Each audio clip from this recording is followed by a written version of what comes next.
हम्म, तो देखो अभी जस्ट हम पढ़ के आए हैं, तो हमें क्या क्या याद रहा है, कितना कितना याद रहा है, उसको हम थोड़ा सा रिवाइज कर लेते हैं, चीजों को बोल के देखते हैं। तो देखो हमने 3 पेज पढ़े, फर्स्ट सेकंड थर्ड, तो 2 पेज में लास्ट में हमने क्वेश्चन देखे, वक्तव्य देखे, तो वो तो अगर हम नाम देखेंगे और नाम को हाइड करके अगर बोलेंगे तो अच्छे से याद आ जाएंगे। लेकिन फर्स्ट पेज में क्या पढ़ा था, फर्स्ट पेज में कुछ कॉन्सेप्ट देखा था। कॉन्सेप्ट क्या था, पेनक्रियास के बारे में पढ़ा था हमने, मस्तिष्क के बारे में पढ़ा था हमने, मस्तिष्क तंत्रिका जो हमारा बॉडी का तंत्रिका तंत्र उसके बारे में पढ़ा था। तंत्रिका तंत्र 2 भागों में बांटा था। पेनक्रियास के बारे में तो हम इतना ही जानते हैं कि इंसुलिन लो हो जाता है, कम हो जाता है, ज्यादा हो जाता है, कुछ अपने कुछ रोग आता है जिसमें थकान वगैरह होती है, ये सारी बातें आ जाती है ना। और पेनक्रियास को मुझे ज्यादा याद है, अपना डिवाइड करने का काम भी करता है, आमाशय के नीचे होता है। इसको हमने पार्टीशन भी करा था और कुछ हल्का का सही साथ ध्यान है। देन देखो अपन केंद्रीय तंत्रिका तंत्र को 2 भागों में बांटते हैं, तो तंत्रिका तंत्र 2 भागों में, तो केंद्रीय होता है और एक आपका परिधि हो जाता है। केंद्रीय आपके मस्तिष्क भी आ जाता है, मेरुरज्जु भी आ जाता है। तो मस्तिष्क को अपन यहाँ पढ़ते हैं और मेरुरज्जु को तो नहीं पढ़ते। मस्तिष्क में क्या होता है, 2 तरीके के होते हैं, आगे वाला मस्तिष्क और प्रमस्तिष्क, यानी आगे वाला पीछे वाला। आगे वाले मस्तिष्क को हम बहुत सारे भागों में बांटते हैं, यानी मध्य मतलब कि आगे वाला, पीछे वाला, मध्य वाला, ये आगे वाले मस्तिष्क को बांटा है। पीछे वाले मस्तिष्क को 2 आधारों को बांटते हैं, एक तो वलकुट के आधार को बांट लेते हैं, एक अपन दाया बाया बांटते हैं। तो वलकुट के आधार में 5 भागों में बांटते, 4 भागों में बांटते हैं। अपन कहते हैं ना वो शंख है और पश्च है, और हमने ट्रिक बनाई थी कुछ अपने एलपी और एसपी करके ना, तो ये हल्के हल्के ट्रिक ध्यान रखेंगे। तो इस तरीके से अपने आगे वाले मस्तिष्क को, पीछे वाले मस्तिष्क को अपने अपने आधारों पर हमने दोनों को अलग अलग भागों में बांट दिया। अब इनमें भी कुछ कुछ काम डिवाइडेड है। तो ये ऐच्छिक और अनैच्छिक क्रियाएं करता है, और भावना फीलिंग वाली और जो दिमाग से जुड़ी सारी बातें, ये काम मतलब दिमाग से जुड़े सारे काम भी करता है ये। और जो एक और हमने कहा था कि तापमान मेंटेन करने का काम भी आगे वाले मस्तिष्क करता है। अब आगे वाले मस्तिष्क को भी बांटा हुआ है, उन बांटे हुए को भी हमने इंटरनली बांटा है। तो उनमें भी कौन कौन करता है, उनमें जो मेडुला ऑब्लिंगेटा है ना, वो अपने कुछ अनैच्छिक काम करता है, और सेतु अपने नींद का काम करता है, और अनुमस्तिष्क अपने अनैच्छिक क्रियाओं का काम करता है। इस तरीके से हमने ट्रिक बनाई थी मैंने फटाफट में लास्ट में की, मतलब हमने बनाई थी ट्रिक फटाफट में लास्ट में की, हमें मतलब कि बेटा देखो हमारा एमए कर रहा है, और फिर अपने एमए कर रहा है, फिर एमबीए करना है, फिर आया है घर, और इस तरीके से ट्रिक बनाई थी। तो वो अगर शब्द ध्यान आएंगे ना, तो क्या क्या काम किन किन अंगों के द्वारा किया जाता है वो हमें कंफर्म पता चल जाएगा। तो हमने देख लिया, तो हमने मस्तिष्क देखा, मस्तिष्क के इंटरनल डिवाइडेशन करे, इंटरनल डिवाइडेशन के भी हमने इंटरनल डिवाइडेशन करे, जिससे हमको ये पता चलता है कि ये काम इस पार्ट के द्वारा करा जाता है। पीछे वाले मस्तिष्क में आ जाता है, पीछे वाले मस्तिष्क में जनरली अनैच्छिक क्रिया करने का काम करता है, और क्या काम करता है, ये आपकी अनैच्छिक क्रिया करने का काम करता है, मूलतः इतना ध्यान है। और बाकी भोजन का, उधर हमने भोजन देखा ना, एमबी में एम से आपका मध्य मस्तिष्क भोजन जैसे काम करता है, ऐसे ध्यान का था।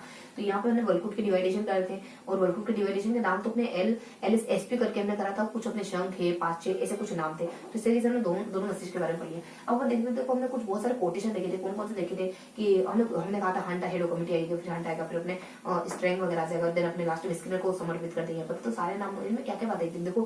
फर्स्ट वाला जो पूरा पोर्शन था ना हेडो कमिटी, वो किशोर को एडोलसेंस है, उसके परिवर्तन का समय और बड़ा परिवर्तन आ जाता है आपके जीवन में। परिवर्तन जिसे कहा तो हंट ने कहा, और स्टेन होने का, स्टेन 15 साल में खड़े हुए, और स्टेन परिवर्तन में भी खड़े हुए वो इस तरीके से हमने कहा था ना। और स्टेन होल 2-3 बार आया था। उसके बाद फिर हमने ना हेडो कमिटी के बाद हंट देखा था। हंट ने कुछ अपराध प्रवृत्ति वैलेंटाइन बनाना है, और परिवर्तन है, और आत्मचेतन। देखो आत्मचेतन में कहा था ना, किशोरावस्था को किशोर ने कहा आत्मचेतन। बहुत सारी परिभाषा पढ़ी थी, वो नाम आएंगे तो पता एकदम स्पष्ट हो जाएगा। मैंने इस वजह से लिखा ऐसे लिखा है कि जैसे मान लो मेरे सामने नाम नहीं, मैंने सीधा लिखा है ना, तो नाम आएंगे तो और पक्का पता चल जाएगा हमको। और देन अपने कुछ फिर अपने स्किनर कहते हैं वातावरण वगैरह, और बहुत सारे कोटेशन हो रहे थे ना कि इन्होंने ये कहा, इन्होंने इस तरह से बहुत से कोटेशन है। उसको दफ्तर में लास्ट में कोवा वगैरह, कोई के निजाम बोलते हैं, कोवा घर के बारे में कहता है, कोवा वांछनीय कहता है, कोवा उसकी आवाज बदलती रहती, परिवर्तन है ना, इस तरीके से कहता है। और कोवा मतलब बहुत सारी एक बात रहती है इस तरफ। तो कोवा ने क्या क्या कहा है, स्किनर ने वातावरण कहा, स्किन का प्रभाव पड़ता है। और इसके अलावा कौन कौन से देखो, एडलर ने हमने कहा था कि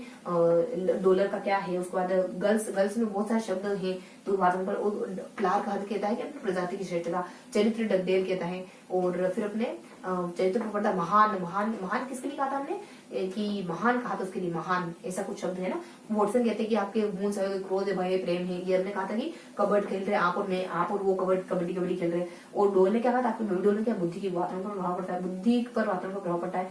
थॉर्नडाइक जन्म से, तो जन्मजात प्रवृत्तियों मानते हैं मूल प्रवृत्तियों को। क्लार्क, स्किनर, एडलर, गर्ल्स 15 साल आप स्ट्रॉन्ग हो जाते हो। तो स्ट्रॉन्ग ने कहा था कुछ 15 साल में कुछ होता है। केनार ने कहा था 16 साल अवस्था है। पूर्व किशोरावस्था 16 को मानते, बाद वाली हम उसको मानते किशोरावस्था को 19 मानते, बाद वाली किशोरावस्था। तो ये हमने जितना भी याद आया ना, वैसे तो और भी आ सकता है, आपके माइंड के बाहर और से लेकिन निश्चित समय में, एक निश्चित समय, देखो एग्जामिनेशन हॉल के बाहर हमें कितनी भी चीजें कोई मायने नहीं लगती, तो एक निश्चित समय को कितनी चीजें याद है, ये मायने लगता है। कितनी चीजें याद रहती है, मायने लगता है। तो ये हमारा सेशन है जिसमें हमने एक 3 पेजेस को जो बुक पढ़े उसको अच्छे से पढ़ा है, उन 3 पेजेस को अच्छे से पढ़ा है, नोट डाउन लिखा है। और यहाँ पे भी हमने वो बातें मेंशन करने की कोशिश करी जो हम एक बार में याद रख पाए। तो आई होप आज का सेशन थोड़ा सा रिलैक्स हो जाता है। आई होप आज का सेशन आपको पसंद आएगा। फिर मिलेंगे ऐसे ही किसी याद करने के सिलसिले और सफर पर, और तब तक के लिए हंस रही मुस्कुराते रहिए। जय हिंद।